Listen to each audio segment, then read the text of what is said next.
तुमने पहली अटेम्प्ट में नीट क्लियर करी, तो वो कौन से लूप होल्स हैं जो कि स्टूडेंट का सिलेक्शन मेहनत के बाद भी रोक देते हैं? And I am first 12th पास मेरे घर में। सर मेरे आखिरी के टाइम के बारे में तो आप ज़्यादा अच्छे से जानते होंगे, you were with me in that time. First base line test दिया था, उसमें मेरे नंबर थे 310 नंबर। कई ऐसे लोगों से मिला हूँ जो डेली बेसिस पे 3 से 4 लाख रुपए में कमाते। और उनकी एज कितनी है? उनकी एज लगभग 35 से 36।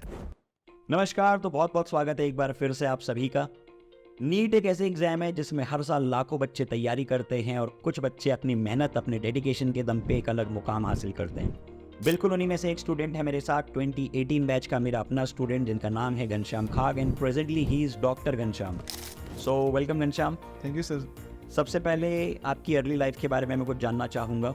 तुमने पहली अटेम्प्ट में नीट क्लियर करी, इंडिया के टॉप मोस्ट मेडिकल कॉलेज में गए, यस MBBS डिस्टिंक्शन से क्लियर किया Yes. और अब फाइनली आप नीट PG की तैयारी कर रहे हो yes and you want to be a surgeon yes from AIIMS. Yes. ये सारे ट्रेड्स एक टॉपर के होते हैं, लेकिन क्या आप अपनी स्कूल लाइफ में भी एक टॉपर थे या किस तरह के स्टूडेंट थे? बिल्कुल सर, बिल्कुल नहीं सर, मतलब मैं बिल्कुल नहीं एक टॉपर नहीं थे? नहीं था सर, क्योंकि आप एवरेज स्टूडेंट था, हमेशा अपनी मेहनत पे मतलब काम करता था। And I am first 12th पास मेरे घर में।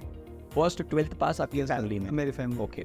और सर मतलब जर्नी जो रही है कठिन रही है, हमेशा मतलब मेहनत के कारण से ही आगे बढ़ पाया। ओके। और कभी मतलब ऐसा नहीं कहा किसी ने बोला कि यू आर एक्स्ट्राऑर्डिनरी, मतलब और बस यही काम था सर, मतलब कि अपने आप पे भरोसा रखा और मेहनत करते गए। तो जब तैयारी शुरू की होगी या जब तैयारी कर चुके होगे शुरू, उस समय पे क्या थॉट्स आते थे? लगता था कि नीट हो पाएगा, नहीं हो पाएगा, इस तरह के कुछ? एक खासियत थी मेरी, मैंने कभी भी नहीं सोचा था कि मेरा सिलेक्शन नहीं होगा। हमें नहीं होगा? हाँ, हमेशा सोचता रहता था कि क्यों नहीं होगा, होगा ही। मतलब एक क्लियर कट ऑप्टिमिस्टिक माइंडसेट था कि करना ही है। सर जो भी है मेहनत मेरे हाथ में थी, बाकी ऊपर वाला सर। Yes sir. तो वो कौन से लूप होल्स हैं जो कि स्टूडेंट का सिलेक्शन मेहनत के बाद भी रोक देते हैं? सर लूप होल्स तो सभी को पता ही है, distractions like social media. Okay. कुछ लोगों के फ्रेंड्स बन जाते हैं, गर्लफ्रेंड्स बॉयफ्रेंड्स, रिलेशनशिप बन जाते हैं। फिर उसके बाद आजकल सर सोर्स बहुत ज़्यादा हो गया है, मतलब इतने सोर्स में स्टूडेंट्स भटक जाते हैं। कोई किसी के पीछे भागता है, कोई किसी इंस्टीट्यूट के पीछे भागता है। They are not focused. मतलब way to success is only one thing, एक सोर्स उठा के उसको बार बार बस। बिल्कुल, मेरी स्टूडेंट लाइफ में जो मेरे मेंटोर्स थे वो भी यही कहते थे कि n नंबर ऑफ बुक्स करने से अच्छा है कि एक बुक को आप n नंबर ऑफ टाइम्स करें।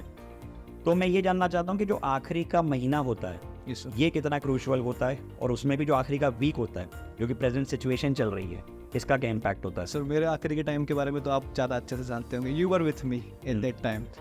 सर आखिरी के महीना और आखिरी के हफ्ते के बारे में यही कहना चाहूँगा कि जैसे एक मैच में last over and even last ball जितनी इंपॉर्टेंट होती है, उतना ही ये लास्ट महीना और ये लास्ट हफ्ता एक नीट एस्पिरेंट्स के लिए इंपॉर्टेंट। मैच बन भी सकता है, बिगड़ भी सकता है। सर अभी तक लगे रहे हो, आगे भी लगे रहो, छोड़ो मत। आपके जीतने की प्रोबेबिलिटी, आपके जीतने की पॉसिबिलिटी आखिरी बॉल तक या आखिरी मिनट तक है अगर आप गेम में लगे हुए हो तो। कई लोग ये सोचते हैं, अंडर एस्टिमेट कर लेते हैं खुद को कि मैंने तैयारी नहीं की है, जबकि साल भर तक उन्होंने मेहनत की, पर उनको कॉन्फिडेंस नहीं होता है। तो बस यही बोलना चाहूँगा कि अपने आप को कम मत आंको, और अभी भी टाइम नहीं है, बस कुछ और कदम की तो बात है, कुछ और दिनों की तो बात। जस्ट कंटिन्यू और मतलब लगे रहो लास्ट। एग्जैक्टली। अब मैं बात करना चाहूँगा मार्क्स पे, कि जो ये आखिरी का महीना था, मार्च मंथ, इसमें तो एक्सपेक्टेशन यही होती है कि अगर स्टूडेंट को सिलेक्ट होना है तो उसके 600 650 तक तो मार्क्स आने ही चाहिए। आपके कितने मार्क्स आते थे? सर मैंने ये बात तो कभी सुनी नहीं थी, शायद कोई मेरे टाइम पे मेरे दिमाग में ये बात उस समय कोई डाल देता तो शायद मेरा भी सिलेक्शन नहीं होता। ये बात स्टूडेंट्स आपको सुननी चाहिए और मैं चाहूँगा कि इसको आप फोकस के साथ सुने, क्योंकि इस समय पे आधी जनता मेंटली गिव अप कर चुकी है कि आखिरी हफ्ता बचा है, आखिरी महीना बचा है, हम लोग क्या करेंगे। तो लास्ट वीक में भी गेम चेंज होता है, और अब जो घनश्याम बताने वाले हैं उसको आप ध्यान से सुनना। ये एक्चुअल इनके रियल लाइफ मार्क्स हैं लास्ट मंथ के, और कैसे ट्रांसफॉर्म हुआ उस पर हम डिस्कशन करेंगे। सर आफ्टर 12th जब मैं 12th के एग्ज़ाम दे के आया, तो मेरे जो फर्स्ट बेस लाइन टेस्ट दिया था उसमें मेरे नंबर थे 310 नंबर। 310 नंबर, और ये मंथ रहा होगा करीबन मार्च एंड की बात है ये। March end, that means March end में अगर किसी स्टूडेंट के 310 नंबर आ रहे हैं तो जो पूरा हमारा सर्कल है या उसका खुद का जो इनर एक जो स्टूडेंट है उसके अंदर वो मर चुका होता है। उसको लगता है कि मैं क्या ही करूँगा, लेकिन यहाँ से भी जर्नी यहाँ तक पहुँच सकती है। Yes sir. तो क्या पॉइंट्स थे, आप वो बताइए। सर मैंने एक मतलब बेसिक मतलब एक स्टेप्स मतलब जो स्टूडेंट को लेना चाहिए वही सोच के, जो मतलब एक नॉर्मल स्टूडेंट जो सोचता है, जिसका पॉइंट ऑफ थिंकिंग होता है, वही लेके आगे काम किया है सर मैंने। मतलब प्रीवियस ईयर क्वेश्चंस किए मैंने, एनसीईआरटी से अपना हाथ नहीं छोड़ा। एनसीईआरटी को मैं पढ़ता रहा। फिजिक्स और केमिस्ट्री में मैंने मतलब थ्योरी के अलावा सिर्फ क्वेश्चंस पे ज़्यादा ध्यान दिया। और अभी भी मैं यही कहना चाहूँगा जो स्टूडेंट्स जो मेरे मतलब जूनियर्स बैठे हुए हैं, उनसे यही कहना चाहूँगा कि मतलब आपको अभी लास्ट टाइम में मतलब एनसीईआरटी में जो मतलब आपने एक छोटा सा मतलब पॉइंट या छोटी सी बुक बनाई होगी, इसको आपको पढ़ते रहना है और पीवाईक्यू करते रहना है और क्वेश्चंस। एग्जैक्टली। अच्छा, ये तो आपकी जर्नी रही, लेकिन मैं ये जानना चाहता हूँ कि ऐसे कितने स्टूडेंट होते होंगे जो वाकई में आखिरी महीने या आखिरी हफ्ते में अपनी लाइफ ट्रांसफॉर्म करते हैं? सर जनरली ये तो ऐसा रहता है कि बेसिक्स मतलब लॉन्ग टर्म मेहनत ही काम में आती है, पर लास्ट हफ्ते और लास्ट महीने में अगर आपने हार नहीं मानी है तो it can change, it can decide it आपका सिलेक्शन होगा या नहीं होगा। बिल्कुल, क्योंकि अगर आपने हार नहीं मानी है तो ही आप 95% लोगों से आगे जा चुके हो, क्योंकि अधिकतर लोग जो बोल नहीं रहे हैं वो भी अंदर से हार मान जाते हैं इस समय तक।